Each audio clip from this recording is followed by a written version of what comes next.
lamun boga rasa isin ka Gusti Allah dideleukeun dikajahokeun nu marentahna Allah nu nitahna Allah akur teh jeung aturan Allah isin amat ye nangtungna kieu akur teh jeung aturan Allah ruku aing akur teh jeung aturan Allah boga rasa aing teh deukeut jeung Allah dideleukeun ku Allah sok sieun salah makin ka ditu makin adab makin inggis makin rempan tuh kan makin sieun ka Gusti Allah atuh Allah na deukeut wa nahnu aqrabu ilaihi min hablil warid.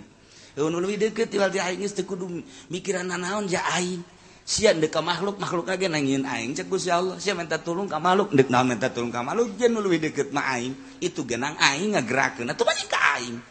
Geus we ka Gusti Allah tah. Urang lamun salat ti penting Allahu akbar. Innahu la yuhibbul musrifin. Wallahu a'lamu bimaradi bejakeun Muhammad wa kulu sok dalahar maraneh kabeh wasrobu sok ngararinum maraneh kabeh masitum sakahayang anjeun. Sakumaha nu geus diatur ieu dahareun anu halal inuman anu halal sok dahar nu halal nginum nu halal wala tusrifu cuman ulah leulewi lantaran innahu la yuhibbul musrifin sanyana Gusti Allah mah teu resepen kanu leulewi dititah lamun tadi khudzu zinatakum khudzu'na fil amr maedakeun kana wajib jang nutupan aurat kabla dituna mah sunah adab-adaban tapi di dieu mah kulu wasrobu aya amr-amrna teh di dieu mamar lil ibahah sakadar meunang doang eta ngabedakeun antara nu tadi khudzu zinatakum inda kulli masjid amr jeung ieu wa kulu wasrobu wala tusrifu amr keneh tapi penggunaan amrna lain deui nu itu wajib nu ieu mangan ibahah tah jangan lempengkeunana kumaha eta nu hese tuh pasti hese mondok teu ngajem teu teu hese kumaha tuh jangan ngadengekeun ge gadengen riweuh eta tah pibongkareun nu kos itu masyaallah sedengkeun kapan di dieu teh aya huruf atap di dituna khudzu zinatakum inda kulli masjid kadila aya huruf atap wa kulu washrabu wala tusrifu eta huruf atap teh huruf penghubung antara kalimah nu ieu jeung kalimah nu itu dihubungkeun ku huruf atap ngaranna huruf atap penghubung eta teh aya nu mutlaq jami dan lain sebagainya kok bisa jadi beda nu tadi mah kapan jadi wajib nu ieu mah kok jadi ibahah ieu lah nu koleng.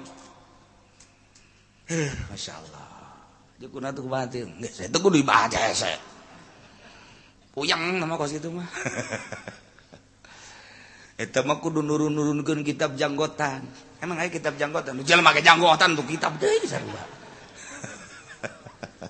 ese ya cerita saya ngaji bela silakan dahar silakan nginum sakayang anjeun asal halal. Jadi dititah dahar jeung nginum teh dititah ku Gusti Allah. Lantaran memang geus jadi adat kekuatan manusia teh ku Gusti Allah geus dibagi-bagi. Aya nu kekuatan dahar jeung nginumna teh kuat samingguan. Sakali dahar saminggu. Aya nu kuat 5 poin, sakali dahar 5 poin. Aya nu kuat 3 poin, sakali dahar 3 poin. Aya nu kuat sapoe sapetingan sakali dahar aya nu kuat sakali dahar genep jam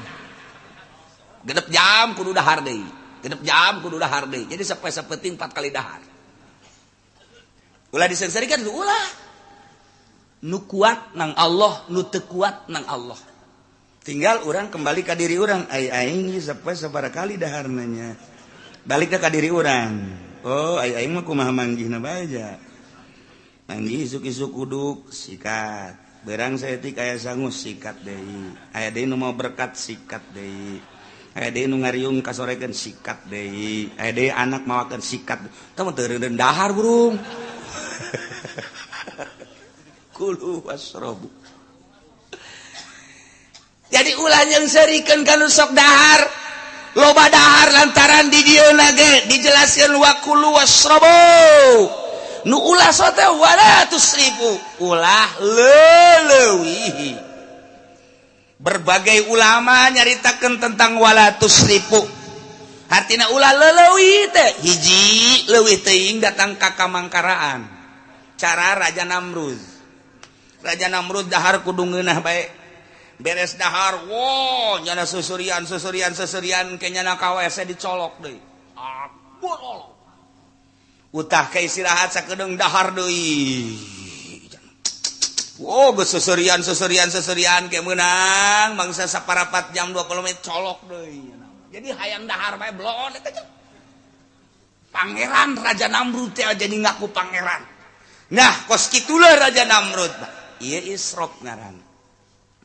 Atawa Isrop teh hukum mustahil ngadahar sakumaha hayang urang ieu hayang caplok hat aya seubeuh na seubeuh ngan sakumaha hayang diturutkeun eta ge Isrop sarua bae kuduna kumaha sederhana bagi tilu cak Kangjeng Nabi di awak urang kokosong beteng teh bagi tilu sasulus jang dahar sasulus seperti lu deui jang cai seperti lu deui jang napas tah lamun urang bisa kos kitu awak teger bae awak sehat bae bagi tilu ye awak ye beteng seperti lu jang dahar seperti lu jang cai seperti lu kosongkeun urang mah kok kosong datang ka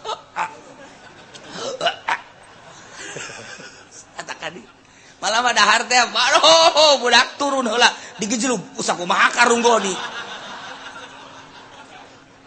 bae leuwih teh eta mah kulu washrabu wa la tusrifu. Lamun urang nyaritakeun sejarah Syekh Maulana Hasanuddin teh manehanana ieu 3 bulan sakali daharna. Pertama datang ka Banten sabulan sakali, pamajikanna saminggu sakali daharna. Eta nyana nyindiran ka pamajikan deuk iraha ibadahna sia mah atuh saminggu sakali dahar bae deuk iraha ibadahna eta saminggu sakali ge basi disindiran keneh bae. Ambo atuh pamajikan urang mah teu bisa ngomong kumaha ibadahan ngan dahar malulu saminggu sakali disindiran mikir pamajikanana naiklah sebulan sekali kulantaran naik sebulan sekali Maulana Hasanuddin 3 bulan sekali Masya Allah kari nyindiran deui dikira ibadahna teh sebulan sekali make dahar cak pamajikanana kubaha hara ujung-ujungna Syekh Maulana Hasanuddin mah 6 bulan sekali daharna. Turutan ku sia jengker sia.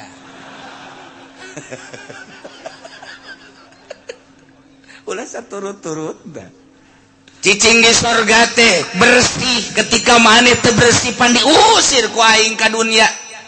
Teu layak jelema nu teu bersih cicing di sorga. Anak incu maneh ge lamun hayang balik ke kampung halaman kudu bersih tebenang bersih gila urang kudu bisa ngebersihan awak supaya urang engke balik KTP urang asli Firdaus jadi engke aya di dinya ceplokan lurah kampung Firdaus si hade engke besi dicoret di dinya aya prak aya KTP kampung Jahanam. Aduh rada ngeri oge ieu mah nu ngaraji di dieu mah pastilah KTP Firdaus ya yes, ya aya ge hiji dua meureun lah aduh inggis ya KTP lah ieu besi bisa jadi coret aya di ditu kelurahan Jahanam pimpinanana eta malaikat Malik. Wow, ai di ditu mah pimpinanna Ridwan. Ngeunah, seri bae malaikat Ridwan. Datang ka kuari malaikat Ridwan mah senyum bae. Masya Allah, ai malaikat Malik betul pernah senyum. Wow, galak. Kejam. Ya, itu bangsa penyiksaan mah algojo ge kan mah nyeureuk ngabunuh seuri. itu pantas atuh. Ieu Kangjeng Nabi Adam teh kuari geus aya di dunia di bumi kapanggih jeung Siti Hawa terus galaksanakeun toab tidinya menta ka Gusti jang nyumponan kabutuh di antara kabutuh nu pertama adalah jang nutupan aurat iyalah nu kamari dicaritakeun. Ya bani Adam qad anzalna 'alaikum libasan yuwari sawatikum warisha wa libasut taqwa dzalika khair dzalika min ayatillahi la'allahum yadhakkarun. Gusti Allah dibere khusus ka Kangjeng Nabi Adam umumna jang umatna supaya katingalina bagus supaya kadeleuna sarege ulah atod-atodan jeung mesemna kadele ditutupan yuwari sawatikum warisa endek anu tina pakaian biasa atawa anu tina bulu tapi sing hade nu paling hebat mah walibasut taqwa zalika khair ngan kabelah dituna ditambahan sing hade ya badi Adam malayaftinanakum syaitan ulah kagoda ku setan sakumaha bapa moyang aranjeun kabeh di alam sorga baheula di kampung halaman sorga teh kagoda ku setan akhirna turun ke alam dunia eta pakaian nu sakitu indahna nu sakitu luhurna pakaian kebesaran surga kita dicoplokeun ku Gusti Allah yanzi'u anhuma libasahuma akhirna turun ke dunia liuriyahuma sawatihima atuh sataranjang takuari Kangjeng Nabi Adam khususna geus dipersilakeun untuk memakai pakaian menang hasil tina tatanen Allah nurunkeun hujan sanggeus tah hujan kemudian jara di breng jara dari tina breng-brengan macem-macem diantarana jadi kapas diantarana jadi hewan tina kapas bakal dijadikeun ieu pakaian-pakaian tina hewan bakal dijadikeun bangsa sutra-sutra jeung kitu pakaian bulu pake Adam silakan jang nutupan aurat dipakailah ku Kangjeng Nabi Adam rapi Kangjeng Nabi Adam jeung Siti Hawa nu ditutupan teh kakaraknya tibujal kahandap kaluhur can ditutup tibujal kadengkul sakit Kangjeng Nabi Adam tibujal kadi lamun Siti Hawa na make ti dieu kaluhur dikitukeun jeung nutupan pinarepna supaya ulah ajregan lamun leumpang kan nyana milu ancul-anculan ditutupan pinarep jadi kadi solendang disolendang gitulah mimitina Kangjeng Nabi Adam jeung Siti Hawa teh terus tobat Kangjeng Nabi Adam Siti Hawa terus-terusan tobat ya akhirnya dengan doa Rabbana zalamna anfusana wa illam taghfir lana wa tarhamna lanakunanna minal khasirin. Terimalah tobat Kangjeng Nabi Adam alaihi salam. Tuluy-tuluyan ti zaman Kangjeng Nabi Adam ka Kangjeng Nabi Idris ti zaman Kangjeng Nabi Idris ka Kangjeng Nabi Nuh tidinya turun-temurun terus ke Kangjeng Nabi Hud, Kangjeng Nabi Daud, Kangjeng Nabi Sulaiman, Kangjeng Nabi Musa, Kangjeng Nabi Harun, Kangjeng Nabi Zakaria terus datang ke Kangjeng Nabi Isa alaihissalam, datang ke Kangjeng Nabi terakhir ialah Kangjeng Nabi Muhammad sallallahu alaihi wasallam. Jadi dicuk-curug ti luhurna terus kahandap hukum nukuari urang makwari di zaman Kangjeng Nabi urang ieu ayatna ieu ya bani Adam khudhu zinatakum inda kulli masjid ya bani Adam wahai turunan Adam nukuari orang di zaman Kangjeng Nabi Muhammad sallallahu alaihi wasallam nu dihitung kuari teh nu berKTP teh jelema teh aya 6 miliar. Lamun jeung nu teu berKTP mameureunnan bagi dua lantaran di Cikupa malobaan nu teu boga KTP dibandingkeun jeung nu boga KTP. Encan di Belaraja, encan di Cisoka. Anu rarapih mah jangan di Sukamantri doang. Rapihnya nama. Pake KTP na ge anu 3 anu 4. Tama penipuan bener. Encan orok nu can boga KTP. Jadi ieu di alam dunia teh lamun dihitung kabeh mameureunnanan ayalah sekitar bangsa 10 miliar. Jelema 5 benua. Benua Asia, benua Amerika, benua Australia, benua Afrika, benua Eropa. 5 benua. Nu paling loba adalah benua Asia. Asia Tenggara, Asia Tengah, Asia Selatan. Wow, pohara di Asia. Ieu jelema teh lain lalagaan loba. Nu paling loba agamana adalah kafir, nu kadua adalah agama teh Islam. Kafir jeung Islam lobaan kafir. Kafir seluruhna, ya Kristen, ya Katolik, ya Protestan, ya Buddha, Konghucu dan lain sebagainya. Islam nomor kedua.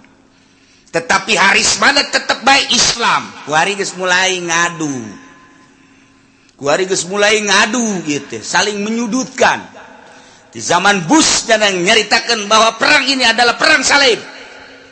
Tantangan berarti kan. Dilanjut kuari Obama nyarita perang salib.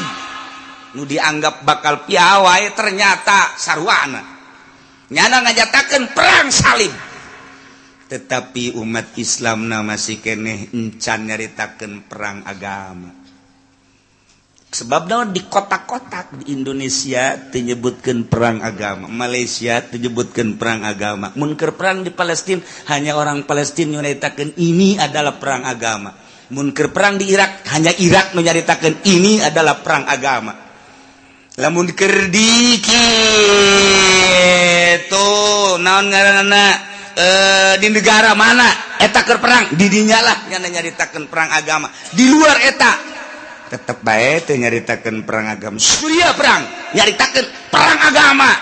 Obama geus nyaritakeun perang salib. Di luar eta teu menyatakeun perang agama. Dis ipis jasa berarti iman manusia-manusia anu beragama Islam geus ipis. Henteu saling membantu kudu nama kapan?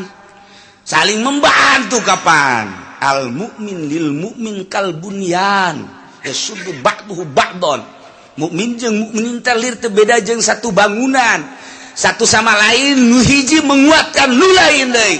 Kumaha si urang nyieun imah dimimiti pondasi kemudian langsung naik tihang di jarumot. Oh, kunaon kana balok. Terus ieu nguatan jeung balok makin gede makin kuat. Terus rancanganna sampai ka wuwungan dan lain sebagainya. Ya sudu ba'duhu ba'don. Aya nu ngarempeak hiji ngaguling. Itu Kangjeng Nabi geus ngabayangkeun al mukmin lil mukmin kal bunyan. Mukmin dengan mukmin lain bae sakampung, lain bae sadesa, lain bae sanagara. Mukmin lil mukmin dunia internasional berarti kal bunyan. Hubungan urang jeung urang Malaysia, hubungan urang jeung urang Thailand, hubungan urang jeung urang Cina, hubungan urang jeung Mesir, jeung Arab. Wah bae ngah hiji bagaikan bangunan geus dibayangkeun ku Kangjeng seperti eta. Kuari orang teu bisa kitu.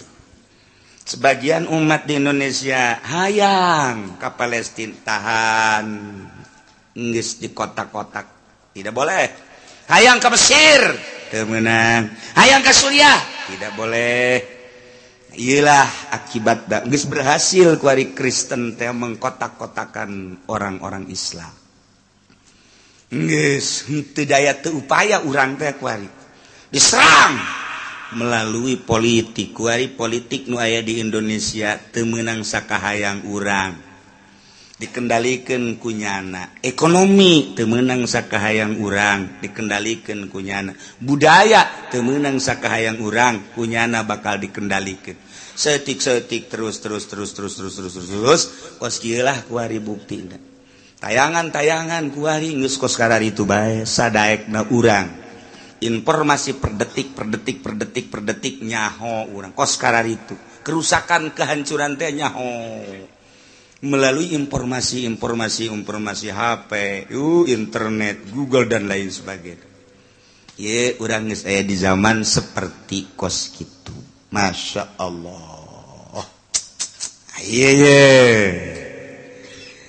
turun ayat sabab nuzul nama lantaran urang jahiliyah baheula teh di mana toab di Baitullah teh sataranjang teu make sahelai-helai acan lalaki toabna ti beurang awewe toabna ti peuting eueuh nu make pakaian sahelai-helai acan nya nama bebeneran sataranjang teh sataranjang bae lamun ditanya kunaon eta toab make sataranjang ceknya na kapan toab teh ngaleungitkeun dosa geus sakumaha dosa urang dileungitkeun awak urang ge ulah make nanaon geus we sataranjang ucutan tina dosa ucutan tina pakaian sataranjang teu kira-kira pan eta ibadah waduh lamun urang kuari ka masjid sataranjang lalaki jeung awewe muantep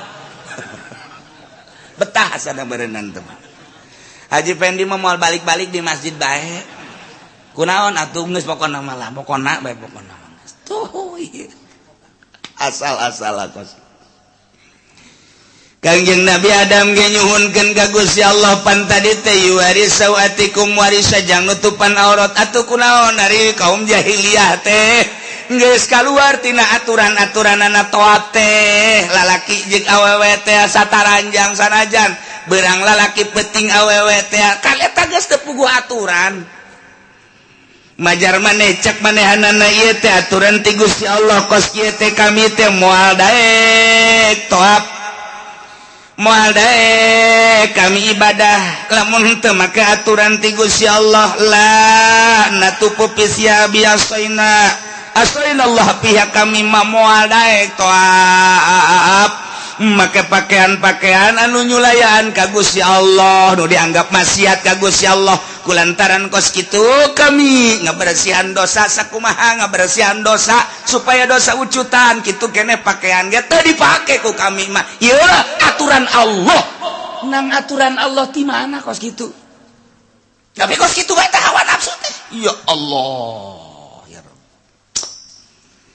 numanta Kangjeng Nabi diturunkeun ku Gusti Allah ka dunia diangkat jadi rasul jadi nabi jangan rapih model kos kitu tuh nu nyembah ka patung tuh nu nyembah ka batu tuh anu ngaku ibadah majar teh ti Gusti Allah toab sataranjang Muhammad benerkeun ku maneh tuh anu zina tanpa make akad-akadan nikah tuh lu muamalah sakahayang manehanana teu make aturan-aturan ilahi Muhammad benerkeun lain lalagan Kangjeng Nabi turun ke alam dunia titah ngalempang-lempang ke kos kararit urang mah kuari urang leuleuh tagog urang Arab leuleuh watak urang Arab ngomong urang Arab titah ngabenerkeun urang Arab wah teu sanggup urang ngadenge omongna bae ge di pasar sakitu wah luar biasa lamun geus ngomong kapan urang Arab dengekeun ku urang-urang Arab haram teu jauh kaler kidul neuleuh tagog watak urang titah ngabenerkeun urang Arab teu sanggup bae kajen kumaha boro-boro dakwah jangan dakwahan orang Mekah boro-boro dakwah jangan dakwahan urang Arab ieu ngadakwahan urang bojong bae hese huese ngadakwahan orang Cikupa ngadakwahan orang Sepatan komo merono aku apa iku mau kowe deh wis wateke we gila iku mau wong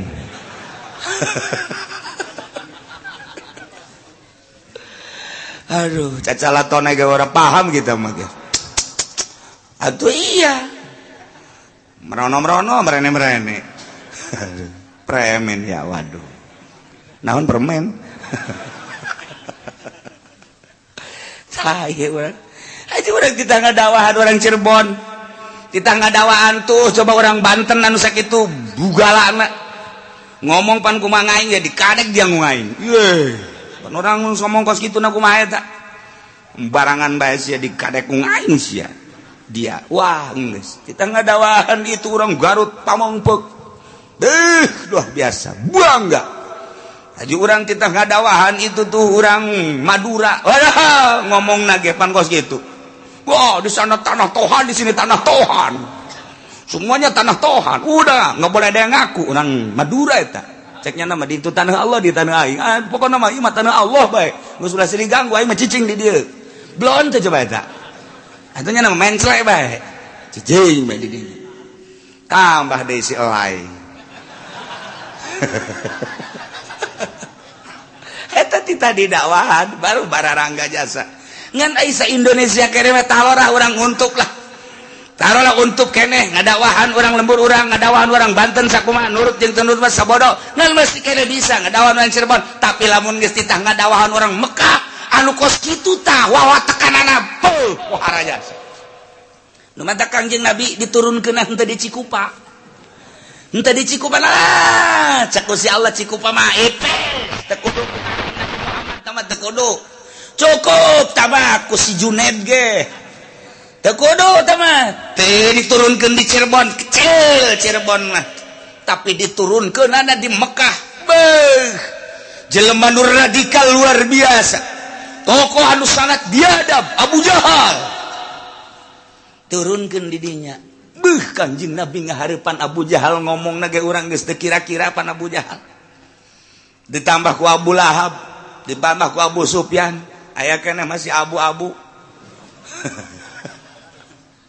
eta Kanjeng Nabi turun tapi tenang wae Kanjeng Nabi iya Allah aya Muhammad benerkeun tuh nu nyembah ka kayu Muhammad benerkeun tuh nu nyembah ka patung benerkeun tuh nu nyembah ka batu benerkeun tuh nu nyembah ka makhluk benerkeun tuh nu nyembah ka dunia benerkeun tuh nu nyembah ka jabatan benerkeun tuh nu nyembah ka derajat benerkeun tuh nu nyembah ka mangsa tetek banget hiji bedakeun Allah teh hiji Allahul ladzi khalaqas samawati wal ard bedakeun dakwah Kangjeng Nabi ieu tah sapopoena oh Muhammad deuleu kumaneh itu nyingsat awewe mah make pakaianna nyingsat urang Arab teh baheula make pakaianna nyingsat lamun awewe teh kan saukur make ampok-ampok doang terus lalaki kitu keneh jadi narerten ka luhur kadeuleu ping-pingna bujal kadeuleu kos Mesir kan gitu teh uih kadaruluan kabeh Muhammad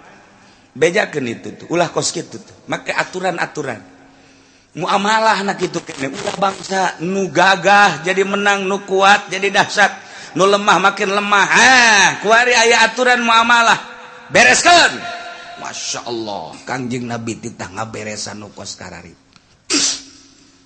kuari manu patali heula kana pakaian tah orang jahiliyah teh di mana-mana toab teh sataranjang Muhammad benerkeun coba ge ayatna Ya bani Adam khudhu zinatakum inda kulli masjid turunan Adam khudhu cokot ku aranjeun jieun ku aranjeun pake ku aranjeun zinatakum pakaian-pakaian aranjeun kabeh zinah mah hiji hal nu dimaksud nama libas berarti ieu teh majaz mursal min itlaqil hal nu diitlakeun nama hal zina tingkana tapi nu dimaksud nama libasna tuh ay mayasturu auratakum inda kulli masjidil masjid makan tempat tapi nu dimaksud mah ieu teh salat jadi min itlaqil mahal wa iratil hal berarti kan majaz kene bae sarua jeung kieu bejakeun Muhammad ka umat anjeun turunan Adam ketika deuk salat deuk tawaf khudzu zinatakum pake pakaian nu sesuai jeung aturan ketika deuk salat tutupan aurat lalaki baina surah war rukbah awewe mah sakabehna iwal kafain wal wajh wal kafain bedakeun bedakan gitu kita ketika tawaf sarua awet ilal wajah wal kafain lalaki baina surah war rukbah sok tutupan urang deuk salat kuari mah wajib nutupan aurat dalilna ieu dina Al-Qur'an khudzu zinatakum inda kulli masjid. Tuh jadi nyaho kapan dalilna kuari mah eta. Kok bisa jadi kos kitu teh pan khudzu teh fi'il amr kan al amru ma idza utliqa in sarafa lil wujub ila madalla dalil. Geus bahasa khuzuna di dieu kudu dibongkar deui. Imam Syafi'i mah ngabongkar khudzu teh kieu, Imam Malik mah ngabongkar khudzu teh kitu. Urang mah geus tarima asak bae kuari mah nyaritakeun para imam-imam mah puyeng ngaji henteu mondok henteu atuh. Teu puyeng kumaha atuh. Aja saminggu sakali ge eta ge sesa. Atuh heula mun henteu keur ngabesan jang ngabesan mah teu ngararaji bae tetep. Kitu ge sesa-sesa ge lumayan. Jang naon ngamahmur-mahmurkeun tukang uduk. Lumayan. Tah ieu kudu zinatakum hese. Zinahna ge nu dimaksudna kapan libas pake ketika urang dek salat. Itu ukuranna mah baina surah wa rukbah, ulah kadele dengkul, ulah kadele bujal. Dengkul jeung bujal nama tamah lain aurat ngan aurat moal katutupan lamun bujal jeung dengkul teu katutupan sarua jeung malatimul wajibil bihi fa huwa wajibun kos jembatan. Anu disebut jembatan nama antara sisi ieu jeung sisi ieu, bobolong antara sisi ieu jeung sisi ieu eta ngaranna jembatan. Ngan moal bisa nempel teh jembatan di bobolong lamun teu ngalah ka dieu. Jadi kudu ngalah ka dieu jang nempelkeun jembatan kitu ge urang nu disebut aurat mah ieu adalah ti bujal ka handap ti dengkul ka luhur. Ai bujal jeung dengkul nama tu lain aurat ngan eta samping eta baju neuk diteuneun di mana lamun teu ditaekeun ka bujal. Tuh kasukeun kana malatimul wajibil bi poja cak batur hese tah ngaji kos kitu eta. Geus lah ku hese mah jeung mondok teu naon satu. Mana kos kitu tah gaji teh hese. Tuh geus ieu carita asakna khudzu zinatakum inda kulli masjid. Ketika dek salat pake eta teh lamun nu boga makan lamun nu boga mah tambahan ku adab-adaban. Eta teh ngan sakadar jang kawajibanana hungkul ditambahan make kasunahanana adab-adaban. Mata Kangjeng Nabi malamun dek salat teh make jubahnya nama make komis nu rapi. Di samping make baju kamis dirjerona make sirwal make calana. Sanggeus teh make calana make jubah komis ngaranna. Kemudian Kangjeng Nabi mah make amamah. Udeng-udeng di dieu di samping amamah ditambahan deui ku irtida di dieu gagah keur makasep Kangjeng Nabi teh ditambahan ku adab-adaban anu luar biasa. Urang neuleuk Kangjeng Nabi seperti kitu wah masyaallah. Entek cek Kangjeng Nabi malam ya tamam bahwa syaitanun sajelema nu teu make udeng-udeng eta adalah sarua jeung setan. Geus urang lamun hayang hese-hese teh neuleuk setan ieu bae nu dihareup. Ngan sok aya nu salah kaprah jadi kiai teh kumaha ari deuk ceramah make udang-udang ari rek ngariung make udang-udang ari deuk salat kunaon make rinso. Kiai penceramah kos gitu. Nah nu rapi adab-adaban tegep jadina urang kada sunah teh kitu adab. Allahu akbar kadeuleuna ge saregep. Padahal majang lalaki mau masalah make hiji samping doang ge. Samping dikaluhurkeun ka dieu rada dikaluhurkeun ka beuteung geus bae kahandap katutupan geus teu kudu make kaos, teu kudu make sorban, teu kudu make kopiah jadi bae kos kitu. Salat kos kitu cenah ieu mah jadi imam saja jadi imam oh masalah. Oh masalah jadi satarannya kaluhur oh masalah. Anggaplah di Cirebon lah. Kesultanan Cirebon. Oh masalah. Ngan teu boga adab. Geus make adab merapi. Malah kabelah dia nama diatur ku Kangjeng Nabi nu bagus mah hiji pakaianna namun aya manu putih. Nomor kaduana nu bersih ka hiji nomor kadua nu putih. Lamun eueuh nu putih nu polos. Lamun teu boga kakarak make nu aya gambar-gambaran kebeneran di dinyana make batik aya semar. Di sisina aya gareng aya cepot. Begitu orang salat di tukangeunnya nah atuh nu kabayang Asep Sunaria. Masya Allah ulah tah itu bagus pakai batik batu mah paranti ka kantor batik anu hajat batik ieu salat mah nunan ngaranna putih mun aya nu polos rapi khudzu zinatakum inda kulli masjid nalika urang salat berarti make pakaian nutupan aurat wajibna tambahna sunnah.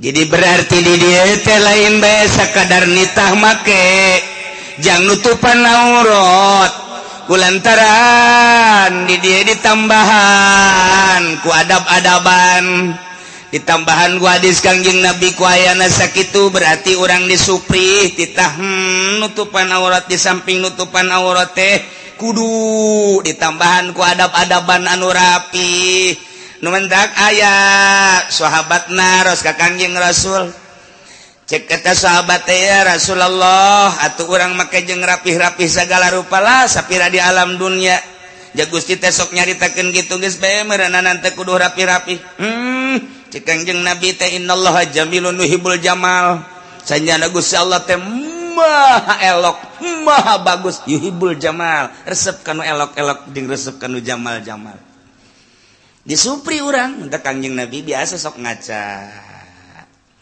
abeh rapi kadeleuna ngan ngacana ulah mohokeun bersyukur ka Gusti Allah kena cilaka ngaca teh jang bersyukur urang dek Jumat sing hade kumis besing ke di dieu aya keneh tulang lah pan bahaya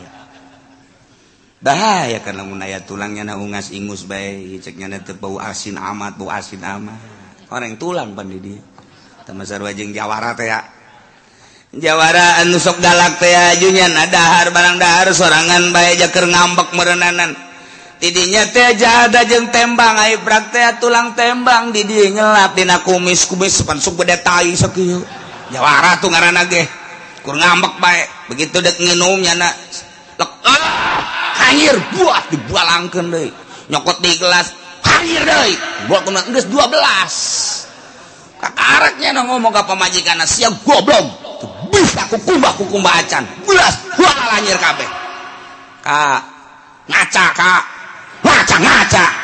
coba jangan ke gelasan bersih kali kak ngaca emang kunaon eta tulang di kumis di kumis jadi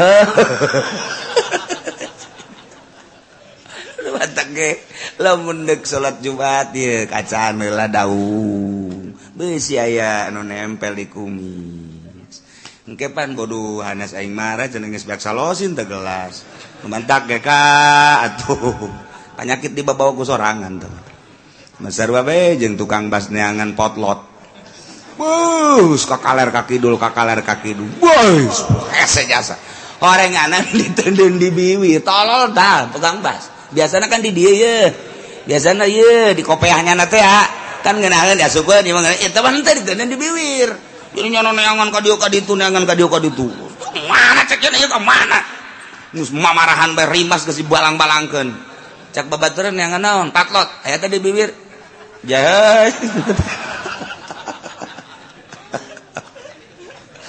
teu bareres aya anu pohoan kos itu aya anu poho tambah aya jelema namu sanggeusna namu beres terus nyana pamit sanggeusna pamit ban ngaroko ye ngaroko itu nela di asbak kadinya terarasannya nak karenganan digadiekeun aju nyana kan ieu nya ka sapatu beres pakai sepatu rok nu di asbak teh dicokot dia punya jadi 2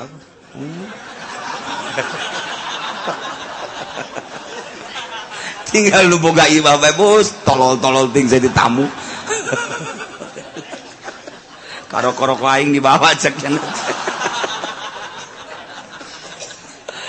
aduh ampun jelema limperan teh kos gitu nah ieu ngaca biasa nu rapih sok deuk kumaha ge bersyukur ka Gusti Allah Subhanahu wa ta'ala Imam Syafi'i lamun deuk Jumat lamun deuk ngajar make bajuna hiji di jero kadua komis katilu jubah tilu langkah kitu keneh make amamah make sorban make irtida jadi gagah kadeleuna teh dek mutus hukum teh dalilna ieu kana khudzu zinatakum inda kulli masjid.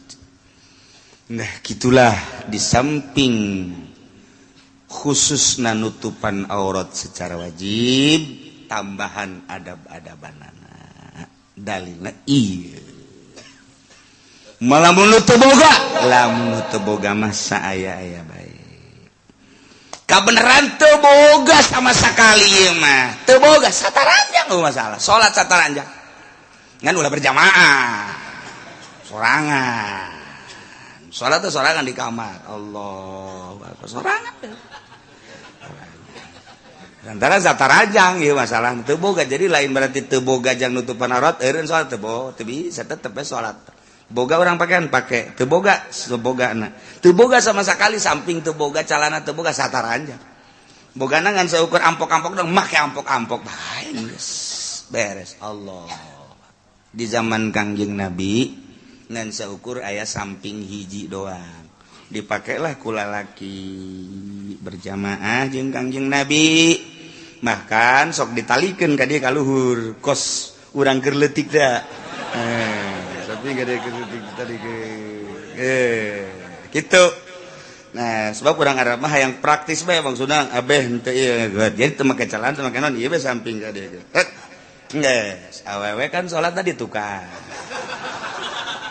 gitu kan begitu ruku kan ahoy kadarieu kararangga Kangjeng Nabi mah pan aya panonna pan di tukang dihareup Kangjeng Nabi mah Kangjeng Nabi mah nu di dieu aya panon di tukang ge aya panonan ngan nu di dieu teu kaciri ku urang henteu katingali padahal aya panonan nu batak Kangjeng Nabi mah ningali di tukang bi khalqihi ka amami ruyatin sabatat wala yura asbaulin jadi tukang Kangjeng Nabi mah sarua jeung hareup bi khalqihi ka amamin sarua jeung hareup lamun dibuktikan aya panonan Kangjeng Nabi di dieu nu matak aya nu macem-macem di tukang teh katingali nah begitu Kangjeng Nabi salat berjamaah jeung para sahabat awewe di tukang bas ruku kan mingsat awewe kadarieu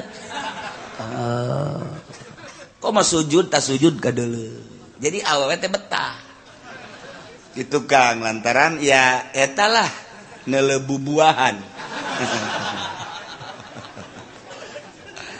Kangjeng Nabi pada salat langsung teu wiridan deui langsung ceramah para jamaah sadayana lantaran memang kaayaan urang darurat kuari urusan pakaian maka berjamaah mah dilanjut cuman wayahna ulah wakahudang awewe lamun lalaki can nangtung cekang ini lamun lalaki geus nangtung kakarak awewe hudang kitu keneh engke tina sujud ulah waka awewe hudang lamun lalaki can nangtung eta awewe sing tarawel kabeh apa baturanana kanyawannya urang kanyawannya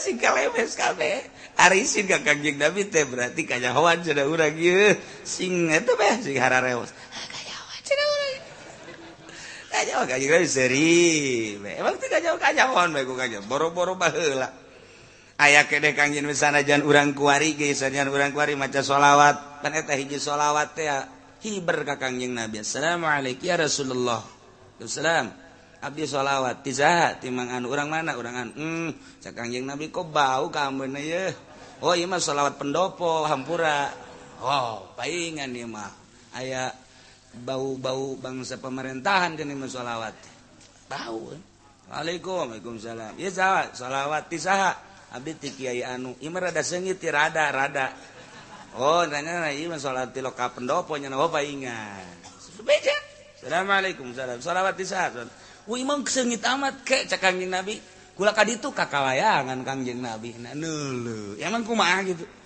jih bantak kudu dibersihan kita sholawat teh ulah sambarangan Assalamualaikum. Orang di jeron ama yang berkat. Atuh Kangjeng Nabi siap. Waduh, sambarangan sia salam-salam ka aing sia hate teu beres. Mantap ge nu rapi, urang dihadiran ku Kangjeng Nabi cacakan baheula, cacakan ku atuh komo baheula. Kakalayangan Kangjeng Nabi teh ningali nu keur assalamualaikum zainal anbiya, assalamualaikum asholazkiya. Emang henteu laporan ka Kangjeng itu lapor. Didele nu manta kaju masyarakat arembungeun di dinya. Kunaon? Berarti kan henteu sinergis. Teu bagus ka ambeun aku Kangjeng Nabi. Urang muludan kan embong lah. Sangheuk aing muludan kanyana. Emang kunaon? Henteu lah embung, dibawa ta embung bae. Sebab nu mingpina nu ngayakeunana henteu lillahi taala. Kaambeul ku Kangjeng Nabina bau, Kangjeng Nabina henteu ridho. Geus teu mawaan, malaikat ngaulah-ulah, ulah. Waduh, jeung berkat 2000 nu datang 200. Leg-leg Gus ya berkat tah. Kaambeuna lain deui. Oh, emang kumaha gitu. Urang sabarangan kudu dibersihan. Urang maca sholawat nu rapi teu kudu gancang-gancang. Nu aplen tapi nu mantep. Kangjeng Nabi kan neuleuh. Oh, jai horenganan sholawat nu salam ka aing teh. Kadeuleuh tengah peuting. Oh, bener. Penundutan euy. Cek Kangjeng Nabi teh. Waduh teu kuateun cek Kangjeng Nabi. Waduh, juga goler kieu cek Kangjeng Nabi.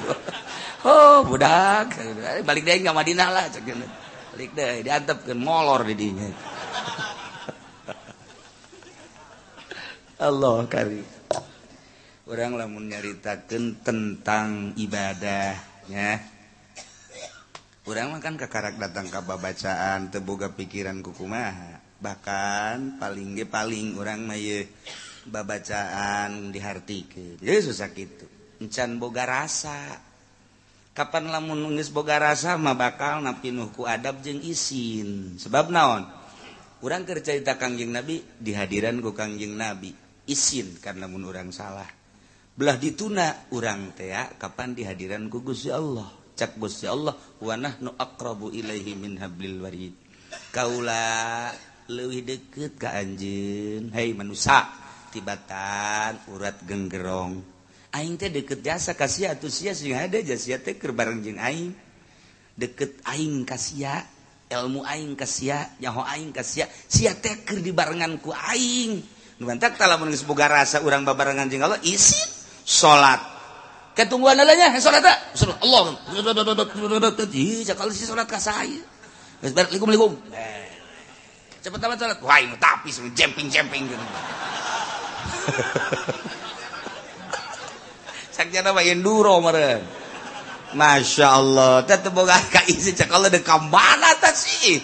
Ya Allah. Tapi lamun boga rasa isin ka Gusti Allah dideleukeun dikanyahokeun nu marentahna Allah nu nitahna Allah akur teh jeung aturan Allah isin amat ye nangtungna kieu akur teh jeung aturan Allah ruku aing akur teh jeung aturan Allah boga rasa aing teh deukeut jeung Allah dideleukeun ku Allah sok sieun salah makin ka ditu makin adab makin inggis makin mempan tuh kan makin sieun ka Gusti Allah atuh Allah na deukeut wa nahnu aqrabu ilaihi min hablil warid.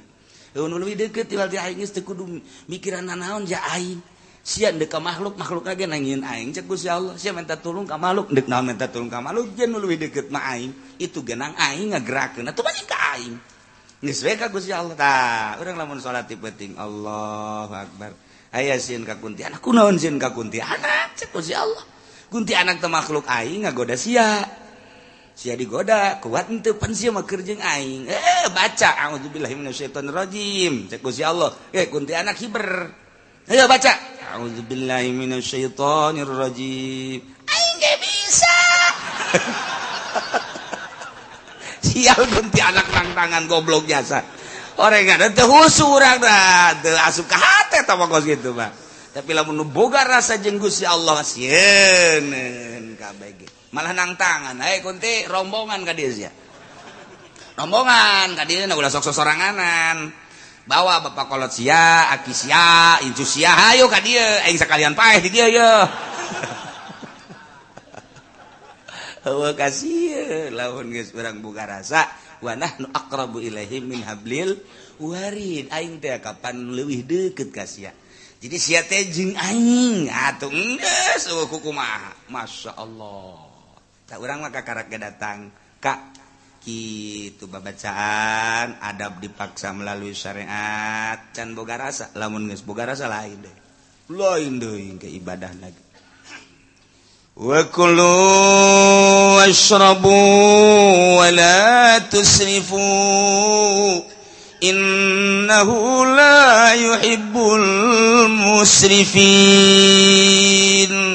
wallahu alamu bimaradi bejakeun Muhammad wa kulu sok dalahar maraneh kabeh washrabu sok ngararinum maraneh kabeh masitum sakahayang anjeun sakumaha nu geus diatur ieu dahareun anu halal inuman anu halal sok dahar nu halal nginum nu halal wala tusrifu cuman ulah leuleuwih lantaran innahu la yuhibbul musrifin sanjana Gusti Allah mah teu resepen kanu leuleuwih dititah lamun tadi khudzu zinatakum khudzu nafil amr maedakeun kana wajib jang nutupan aurat kabla dituna mah sunah adab-adaban tapi di dieu mah kulu wasrabu aya amr teh di dieu mamar lil ibahah sakadar meunang doang eta ngabedakeun antara nu tadi khudzu zinatakum inda kulli masjid amr jeung ieu wa kulu wasrabu wala tusrifu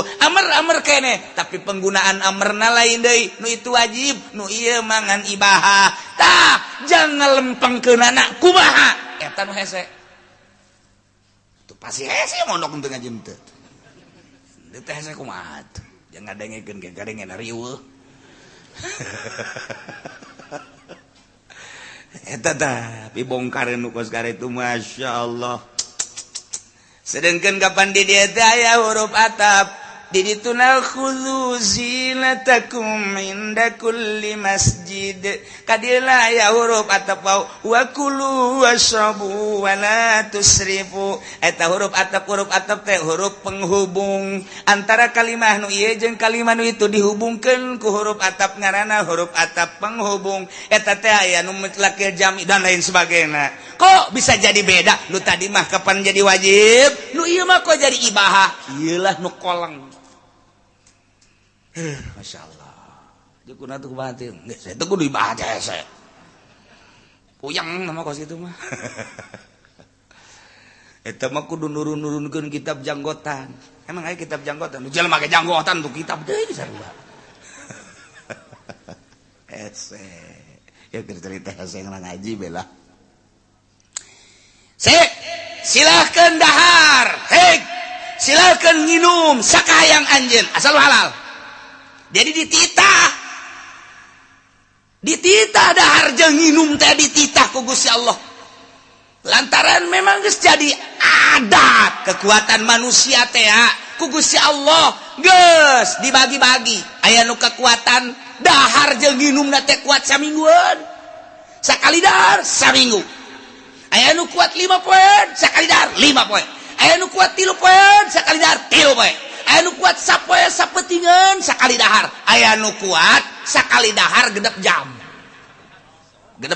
kudu dahar deui jadi sapoe sapeting 4 kali dahar ulah disengsarikeun ulah nu kuat nang Allah nu teu kuat nang Allah tinggal urang kembali ka diri urang aing sapoe sabaraha kali daharna nya balik ka diri urang oh aing mah kumaha manggihna bae manggih isuk-isuk uduk sikat berang saeutik aya sangus sikat deui aya deui nu mau berkat sikat deui aya deui nu ngariung kasorekeun sikat deui aya deui anak mawakeun sikat teu mah teu reureun dahar burung kulu wasrabu jadi ulah yang serikeun kanu sok dahar loba dahar lantaran di dieuna ge dijelaskeun wa kulu wasrabu nu ulah sote wala tusrifu ulah leuleuwih berbagai ulama nyaritakeun tentang wala tusrifu artina ulah leuleuwih teh hiji leuwih teuing datang ka kamangkaraan cara Raja Namrud Raja Namrud dahar kudu ngeunah bae. Beres dahar, wow, nyana susurian kenyana KWC dicolok deui. Bolol. Utah ke istirahat sakedeung dahar deui.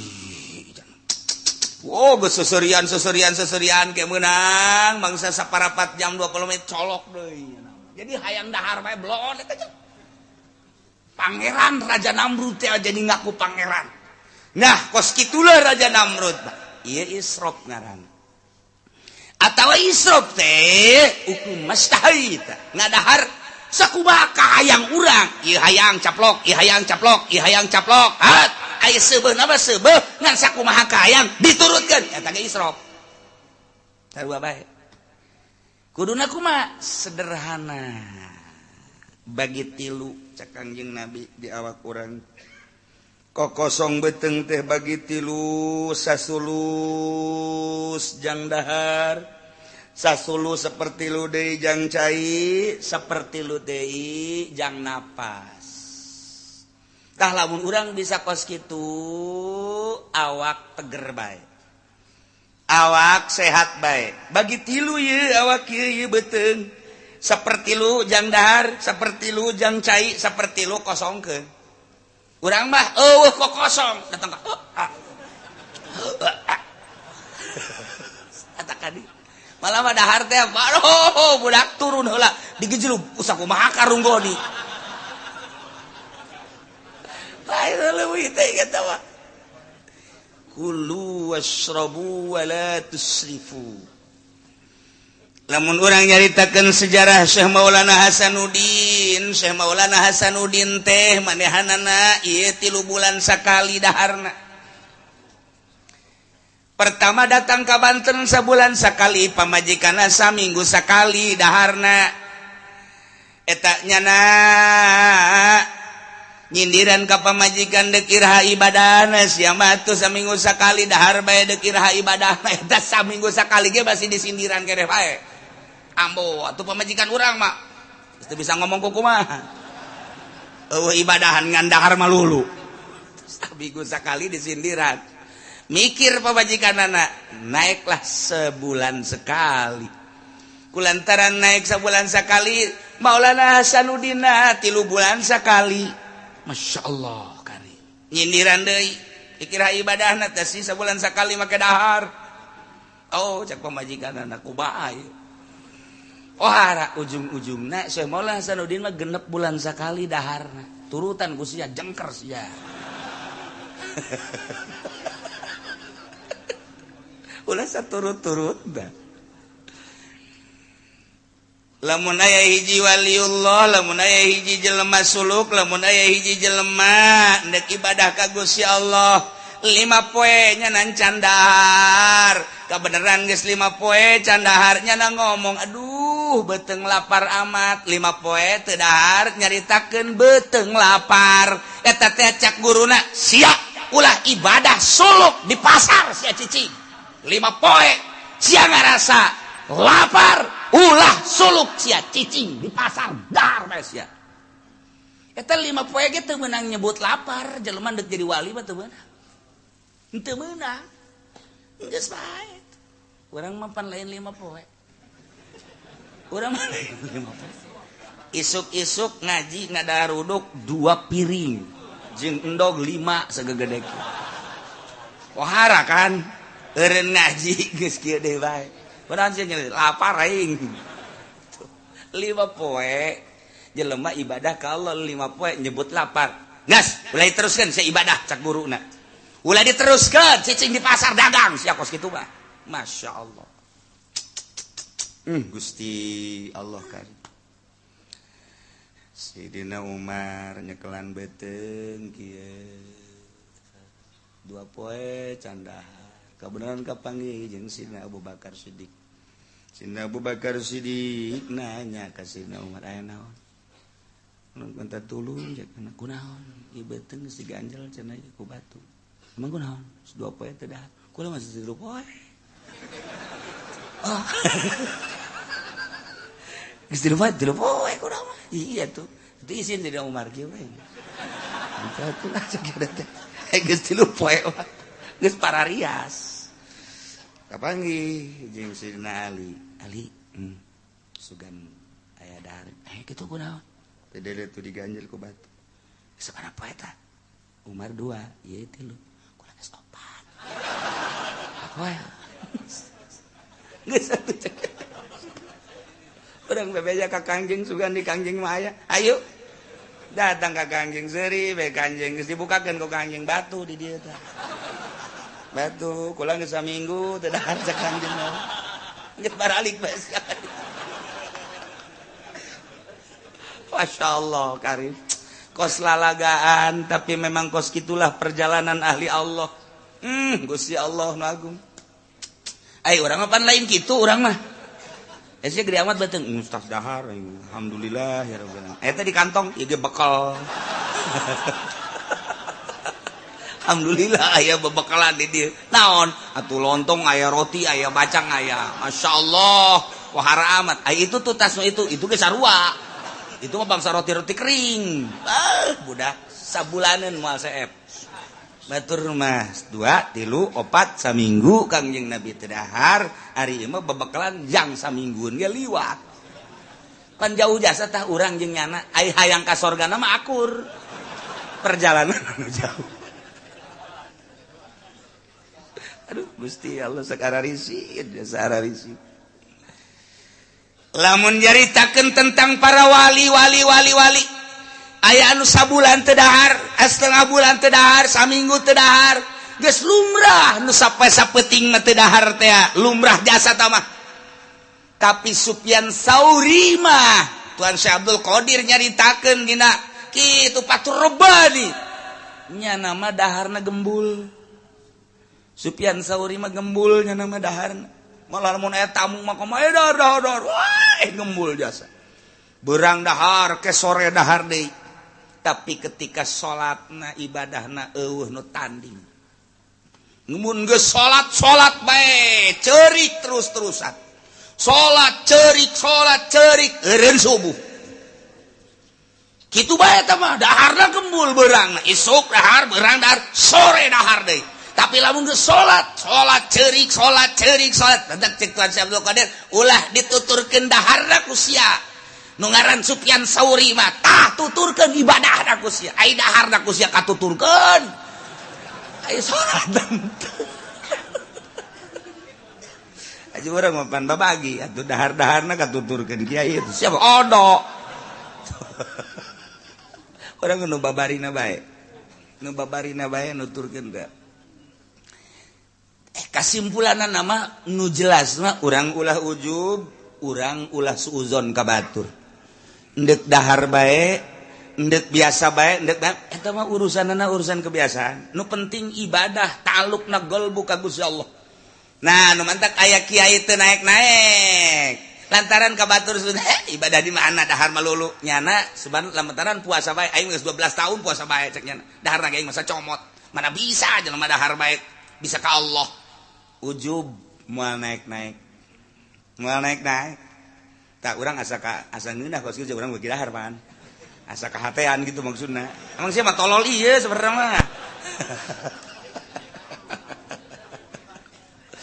itu geus dibabagi nah kulu silahkan dahar nu halal wasrobu silahkan minum nu halal masyitum sakahayang anjeun cuman wala tusrifu ulah israf ulah leulewihi nu mantak cek Kangjeng Nabi iyakum wal batnah minat ta'am syarab sing hade maneh ulah seubeuh teuing dahar ulah seubeuh teuing nginum cek Kangjeng Nabi fa innaha mufsidatun lil jasad murisatun lis saqam mufsidatun anis shalah lantaran seubeuh dahar seubeuh nginum ngarusak kana jasad ngawaris kana gering jeung mumul kana salat coba ge urang tas magrib dahar subuh jasa subuh nginum subuh jasa haju ngadenge suara azan Allahu akbar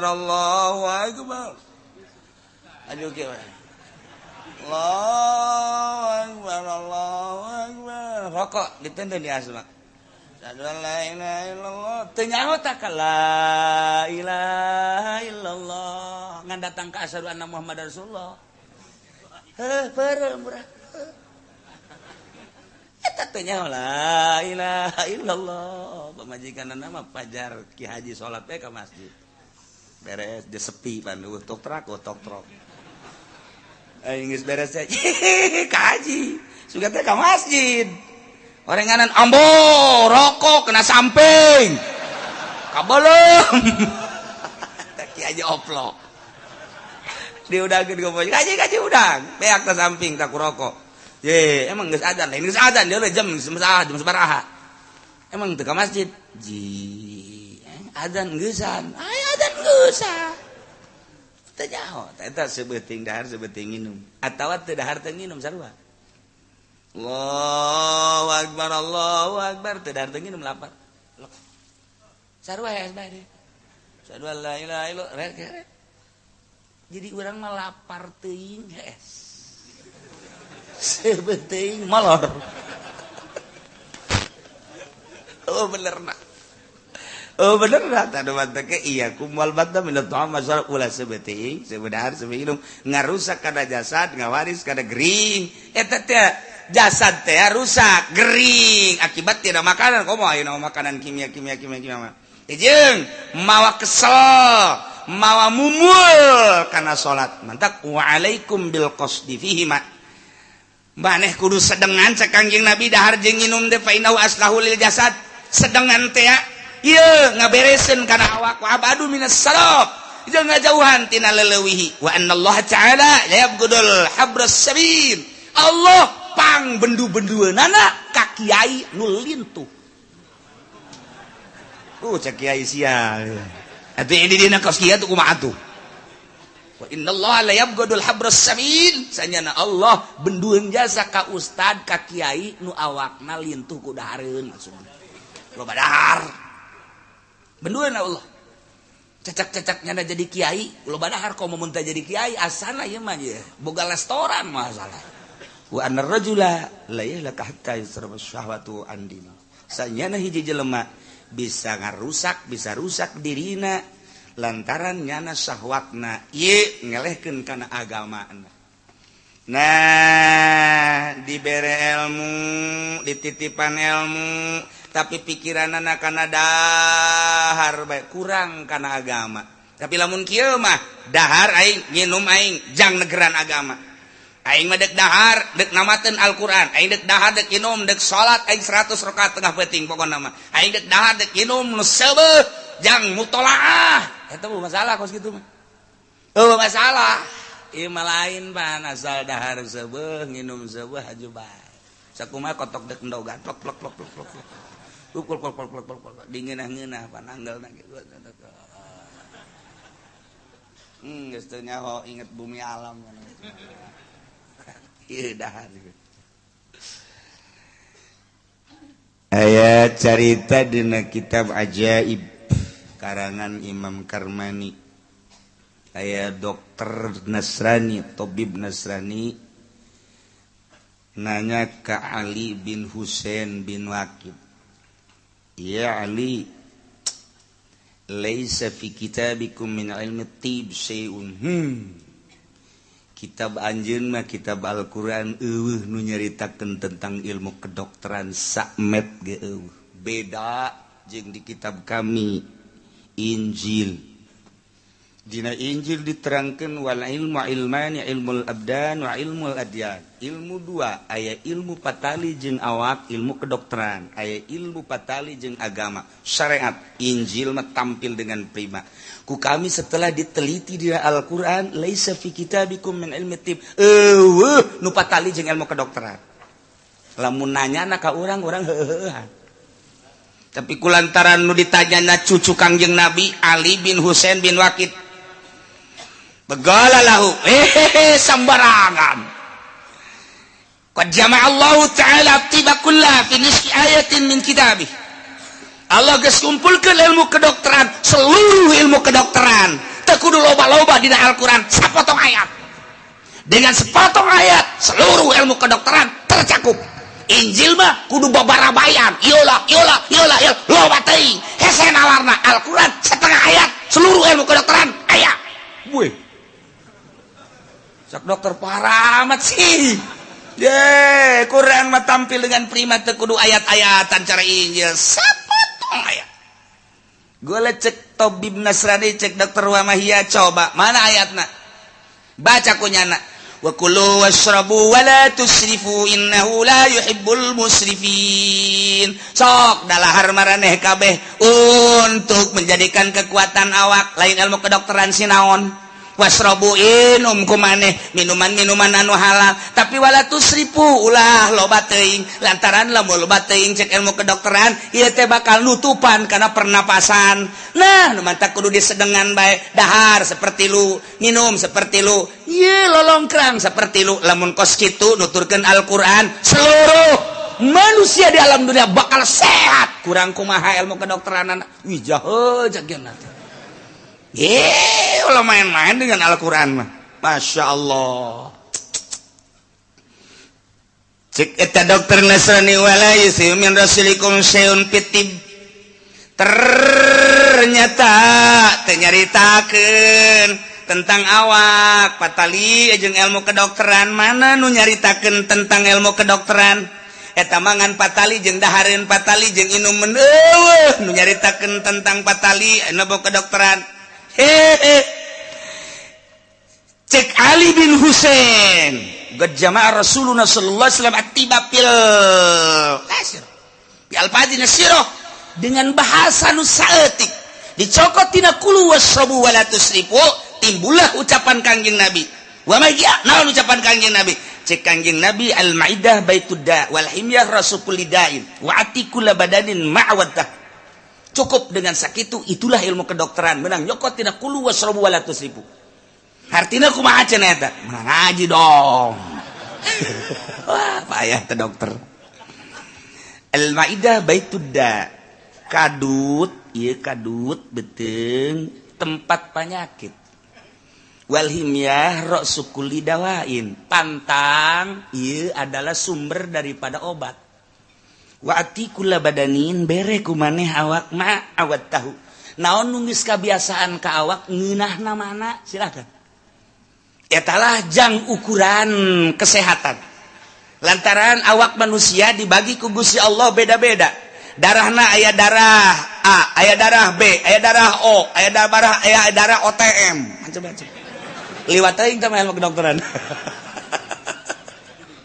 beda-beda kekuatanana kadar berpikirna lain-lain kadar awakna lain-lain suhuna beda-beda aya nu akur di tempat panas aya nu akur di tempat dingin aya nu akur di tempat sedang jelema aya nu betah dina daerah tropis aya nu betah di daerah panas aya nu betah di daerah dingin sakumaha hewan onta hayangna di nu panas bae ketika dibawa ka nu tiis nyana ngomong tidak betah saya mantak otak nu aya di Bogor nu aya di Taman Safari eta teh kekuatanna paling genep bulan dibawa deui ka Arab ganti deui nyana geus ngomong bae waduh teu betah cak nyana balikeun deui kula ka Arab teu betah nyana lintuh dibawa ti ditu ti Arab ka dieu wah ditonton kurang Indonesia gede amat genep bulan koru bawa deui aya numbungan jasa di negeri anu tiris hayang di nu panas bae modal onta aya nu hayang di nu tiis bae dibawa ka nu panas mun kebo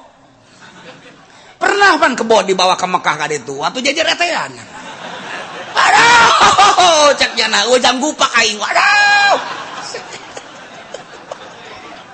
teu betah moal mangi kebo di Mekah ka jeung kumaha ge moal mangi ujang gupak cek jana aing wah sejasa teu betaheun nya nama betahna di Cikupa lo jang gupak lo bacaknya mah di Cikupa di Bojong mah eta tah manusia ge sarua jeung hewan ku aya sakitu kieu ku ari mah dahar ulah loba teuing lantaran ieu kadut baitudda coba ku ari pantangan naon anu henteu akur jeung diri sorangan urang boga rarasaan eta mah pokona kembalikeun ka awak masing-masing ati kula badanin ma'awatah sakumaha awak sorangan nu ngarasakeun dokter mah hanya mere jalan doang Kangjeng Nabi mere jalan nu ngarasakeun urang kembali ka urang nu mantak cek Imam Ghazali ditafsiran ti dieu singa deun teh ngajaga awak lain cek dokter ngajaga awak lain cek sasa cek urang sorangan urang nginum aku rente sih mun urang nginum cai tiis sanajan Kangjeng Nabi nganjurkeun make cai tiis aya teu akur ulah akur rente sih nginum cai panas lamun memang akur sanajan diulah-ulah aya akur mah nginum bae akur cinta sih ente lamun ngadahar daging hayam atah teu akur sebab akur jeung ucing ulah akur asak mah akur apa salah daging embe akur teu ka diri urang awak urang akur dahar teu akur ulah daging sapi akur teu ka urang akur teu akur ulah daging munding gitu kene akur teu akur ulah lauk perlaukan urang lamun ngadahar lagut oh ieu mah kakap teu akur ulah akur sek asal walatus ribu ieu cumi akur teu jeung awak urang aing mah asal ngadahar cumi be alergi atuh ulah nyiksa awak sia ai akur mah los tapi walatus ribu kitu kene hurang aing mah lamun ngadahar hurang nu gede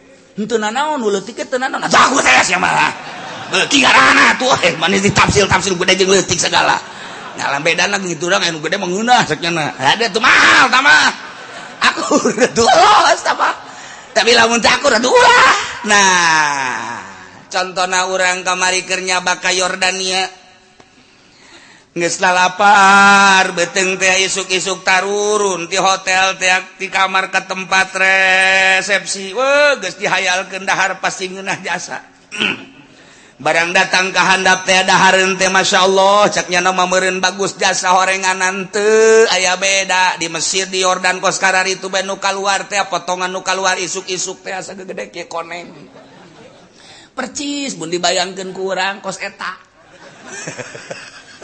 asal dek dahar bae satu sisi beuteung lapar di sisi lain pasti kapanggih jeung eta deui bener bae percis potonganna kos eta ngan dicorok doang gitu barang ngalat ya sok aya ngahayal saeutik akur amat ye gedena jeung konengna akur kulantaran eueuh deui dahar dia dipaksakeun ku urang sanguna teu akur jeung sangu urang sayur teu akur jeung sayur urang letahnyana jeung letah urang teupan beda atuh tungtung nama sanajan daging sanajan sayur untung be aya anu mawa teri dicampurna jeung teri kede bae tah ieu letah akur dan nu mana akur da kumaha urang Arab mah dahar jeung roti urang Arab mah korma teh dahar coba paksakeun ku urang-urang dahar korma jeung roti isuk-isuk basana jam 11 mencret kajian kumaha ge tuh beda tuh kan nah nu mantak ieu ati kullu badanin ba'watah sakumaha kabiasaan urang naon akur asal walatus ribu kurang kumaha cek Ali ke dokter Nasrani kurang kumaha untuk menjaga badan satu makan yang sesuai dengan badan masing-masing dan jangan terlalu lebih waduh yang kedua adalah pakai pantangan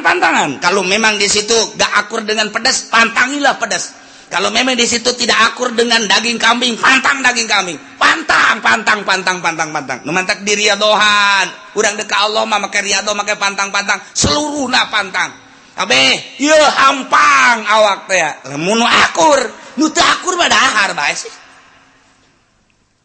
ulah keur zaman baheula keur ngora dongeng seetik riado di Cirebon jeung babaturan dibere sanguna ngan sakieu doang kan hiji sakcomot doang magrib sacomot aya nu geus ngorandang ka sumur teh geus teu kuat kulama kuat bae eta babaturan 10-an kageteun ente mah cenah kuat amat aing alhamdulillah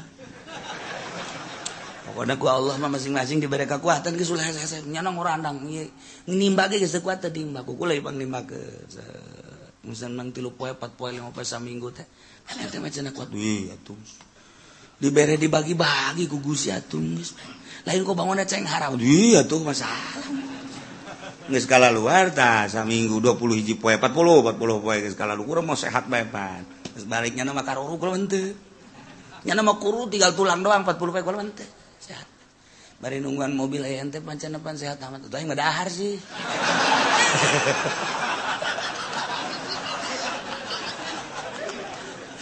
jadi teu kajawan moal aing moal kanyahoan pan itu bisa kos gitu pan udah harga diluluskeun bae teh ku kiai atuh lain deui aing mah dahar teu kanyahoan ku kiai aing ge nyaho kiai ge dahar atuh aing mah tuh kompetisi jeung kiai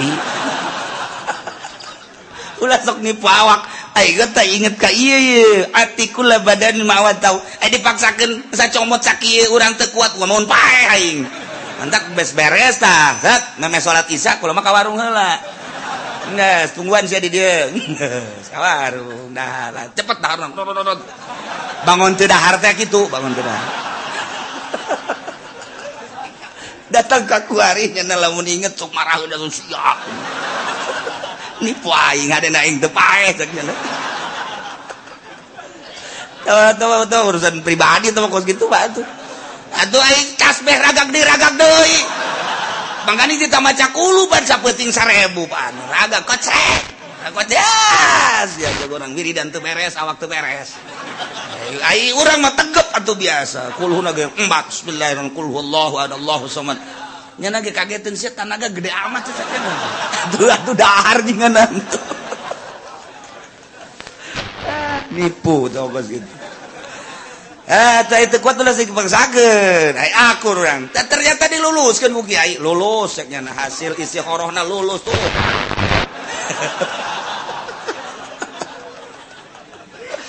Masya Allah dalalakun keur ngora eta kos kitu lulus we biasa nyana mah nyana anu daharna sacomot nu aya nu teu lulus duaan urang Bandung teu lulus ieu mah teu lulus anu kudu ulangan etus ya nya teu dahar nya teu lulus